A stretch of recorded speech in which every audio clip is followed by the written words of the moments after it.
Good morning students. आज हम लोग सांख्य दर्शन के अनुसार सत्कार्यवाद क्या है इस विषय को लेकर हम लोग आगे बढ़ेंगे। दरअसल सत्कार्यवाद को कार्य कारण सिद्धांत के रूप में जाना जाता है।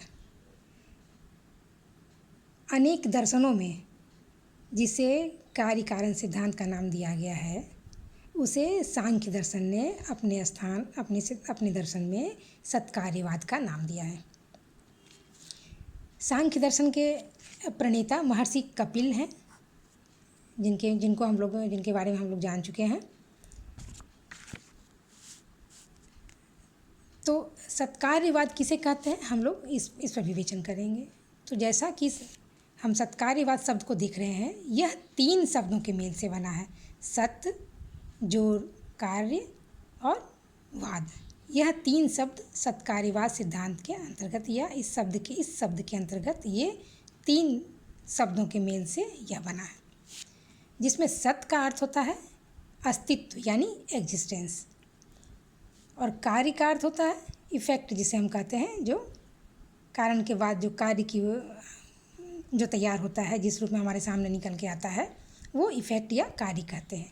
और वाद क्या हुआ? थ्योरी या सिद्धांत जिसे हम कहते हैं। तो मूल रूप से सत्कार्यवाद सिद्धांत क्या हो गया? तो यानी सत्कार्यवाद सिद्धांत उस सिद्धांत को कहते हैं जो यह मानता है कि उत्पत्ति के पूर्व कारण में ही कार्य की सत्ता विद्यमान रहती है। क्या मानता है सत्कार्यवाद? सत्कार्यवाद सिद्धांत यह मानता है कि कार्य जो है वो अपनी उत्पत्ति के पूर्व कारण में ही विद्यमान होता है। यह सांख्य दर्शन के अनुसार ये सांख्य दर्शन ऐसा मानते हैं। लेकिन सांख्य दर्शन ने अपने दर्शन में जिस सिद्धांत को सत्कार्यवाद सिद्धांत का नाम दिया है, आगे हम चले जाएं तो न्याय और वैशेषिक दर्शन जो होते हैं उन्होंने सत्कार्यवाद के बदले असत्कार्यवाद सिद्धांत को माना है, और उन्होंने लगा दिया है शुरू में। या यह ठीक सत्कार्यवाद के ठीक विपरीत सिद्धांत है ये। यानी जो सिद्धांत यह मानता है कि कार्य उत्पत्ति के पूर्व अपने कारण में विद्यमान नहीं रहता है, यानी यह कार्य को कारण में विद्यमान नहीं मानता है, बल्कि उसकी एक नई शुरुआत वो मानता है। परंतु सांख्य दर्शन ने अपने दर्शन में सत्कार्यवाद सिद्धांत को अमल किया है और उसे माना है, और इन्होंने यह मानते हुए यह बताया है कि कारण और कार्य में सिर्फ आकार का भेद होता है। कारण क्या है? कारण अव्यक्त कार्य होता है, यानी इफेक्ट कंसील्ड, और कार्य क्या होता है? वह अभिव्यक्त कारण होता है, काउज रिवील्ड होता है। किसी भी वस्तु के निर्माण का अर्थ है अव्यक्त कार्य का कारण में व्यक्त हो जाना, पूर्णतः अभिव्यक्त होना। इसलिए उत्पत्ति का अर्थ है अव्यक्त का व्यक्त हो जाना। यदि दूसरे शब्दों में हम कहें तो यह कह सकते हैं कि उत्पत्ति को आविर्भाव और विनाश को तिरोभाव भी कहा जा सकता है। तो यह सांख्य दर्शन के अनुसार ऐसा माना गया, और सांख्य ने इसे ऐसा माना है। सांख्य दर्शन ने अपने इस सिद्धांत को, सत्कार्यवाद सिद्धांत को सिद्ध करने के लिए इन्होंने कई तरह की अपनी इन्होंने युक्तियाँ पेश की है। कई युक्तियों को उन्होंने पेश किया है, जिसमें मुख्य रूप से 5 है, उसके अलावा भी 2 और बढ़ा दें तो 6-7 युक्तियाँ उन्होंने दी है। पहले युक्ति के रूप में उन्होंने बताया है कि असद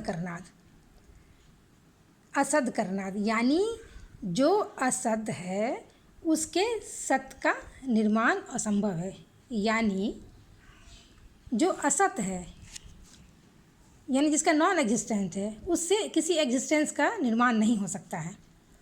जैसे कि हमारे पास नमक है, नमक में चीनी का अभाव है। हम कितना भी प्रयास कर लें, कितना भी प्रयत्न कर लें, हम नमक से चीनी का उत्पादन या चीनी को बाहर नहीं निकाल सकते हैं। तो यानी जिसमें जिस चीज़ का अभाव है उसे हम कितनी भी कोशिश कर लें, उससे उसका हम उसे हम नहीं निकाल सकते हैं। हज़ारों प्रयास के बावजूद भी हम उसे नहीं निकाल सकते हैं, उसका निर्माण नहीं कर सकते हैं। लाल रंग में पीले का अभाव रहने के कारण हम लाल रंग से पीले का निर्माण नहीं कर सकते। यदि असत को सत में लाया जाता तब तो बंध्या पुत्र जिसके बारे में हम लोग कहते हैं, तो बंध्या पुत्र की उत्पत्ति भी संभव हो जाती, परंतु ऐसा संभव नहीं है। इसीलिए जो असत है उससे सत का निर्माण संभव नहीं है। पहला तर्क इन्होंने अपने सत्कार्यवाद सिद्धांत में कि को प्रूफ करने के लिए, प्रमाणित करने के लिए उन्होंने पहला प्रमाण यह दिया है, असत करना, यानी जो असत है उससे सत का निर्माण नहीं हो सकता। अब फिर हम दूसरे पर चले आते हैं, उपादान ग्रहणात। पहला हम लोगों ने देखा, अब दूसरे को देखें, उपादान ग्रहणात। तो ये इसका क्या अर्थ होता है? इसका अर्थ होता है उपादान काउज होता है, मटेरियल काउज। तो कहता है कि उपादान ग्रहणात का अर्थ हो गया कि किसी भी विशेष कारण के लिए किसी विशेष कार्य की ही आवश्यकता होती है, यानी किसी विशेष कारण से ही हम विशेष कार्य की उत्पत्ति कर सकते हैं। जिस प्रकार एक व्यक्ति जो है, यदि वो कोई दही का निर्माण करना चाहे तो उसे दूध की ज़रूरत पड़ेगी। यदि हम दही को जमाना चाहें, दही का निर्माण करना चाहें, तो उसके लिए हमें दूध की आवश्यकता पड़ेगी। किसी अन्य चीज़ से हम दही का निर्माण तो नहीं कर सकते। इसीलिए किसी ऐसी वस्तु को की ज़रूरत हमें आ पड़ेगी जिसमें दूध का अंश हो, जिससे हम दही को जमा सकते हैं या दही का निर्माण कर सकते हैं। इसीलिए उसके लिए जो एफिशिएंट मटेरियल जो होता है, उस मटेरियल का होना आवश्यक होता है। इसलिए उस उपादान कारण का होना बहुत ज़रूरी है। उसके बाद फिर तीसरा प्रमाण उन्होंने दिया है, सक्तस्य शक्य करनाद, यानी केवल सक्त कारण ही। सक्त कारण किसे कहते हैं? पोटेंट काउज, यानी जिसमें उस चीज़ को उत्पन्न करने की क्षमता हो, पोटेंट काउज। तो केवल सक्त कारण से ही हम उस डिज़ायर्ड इफेक्ट को या अभिष्ट कार्य को, यानी जिस कार्य को हम उत्पन्न करना चाहते हैं, उसकी ज़रूरत पड़ेगी या उसकी प्राप्ति हो सकती है।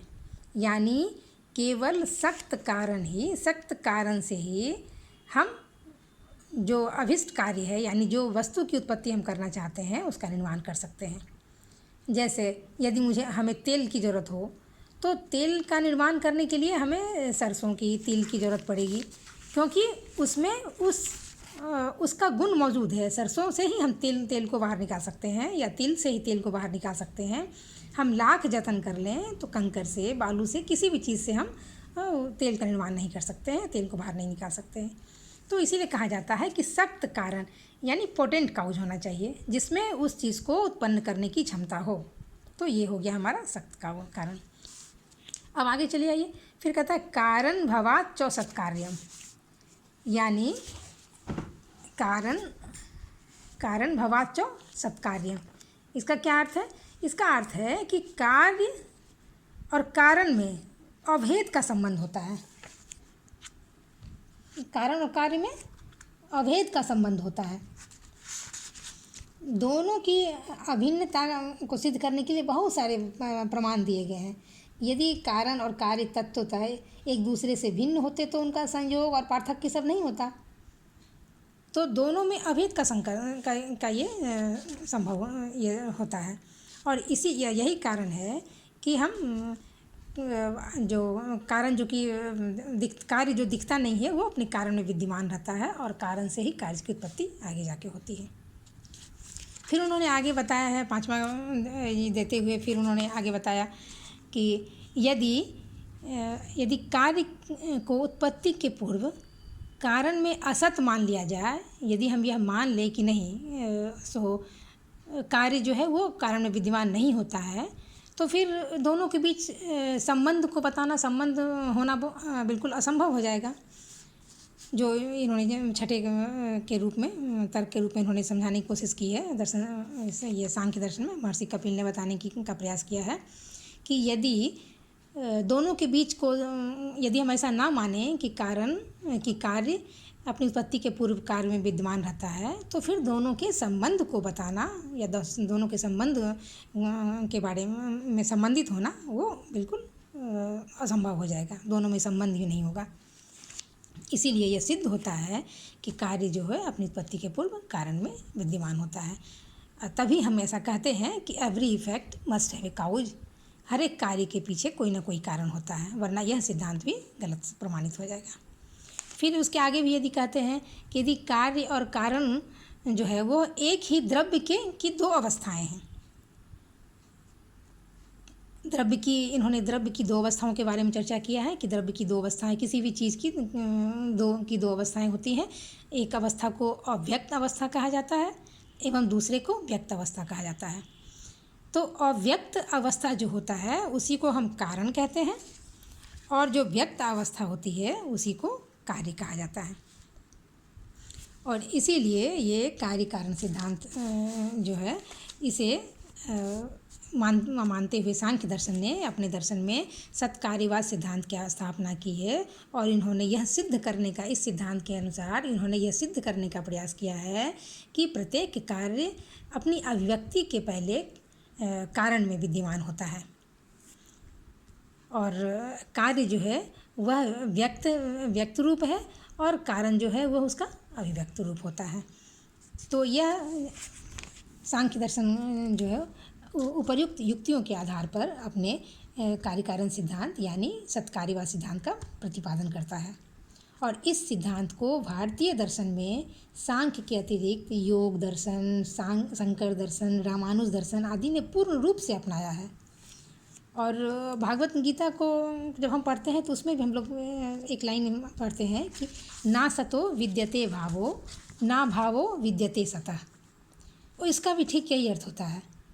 जो तात्पर्य इसका होता है कि ना सतो विद्यते भावो, ना भावो विद्यते सतः। जिसमें जिस चीज़ का गुण विद्यमान नहीं होता है उससे चाह कर भी उस चीज़ की उत्पत्ति हम नहीं कर सकते हैं। तो शंकराचार्य ये सांख्य दर्शन के अनुसार सत्कार्यवाद की का जो वर्णन है यह यहाँ पूर्ण होता है। लेकिन यह सत्कार्यवाद सिद्धांत का पार्ट 1 हुआ, क्योंकि सत्कार्यवाद सिद्धांत के आगे चलकर 2 रूप हो जाते हैं। तो उन रूपों को हम लोग अगले क्लास में हम लोग देखेंगे। आज ये हम लोग यहीं पे इस लेक्चर को हम समाप्त करते हैं। धन्यवाद।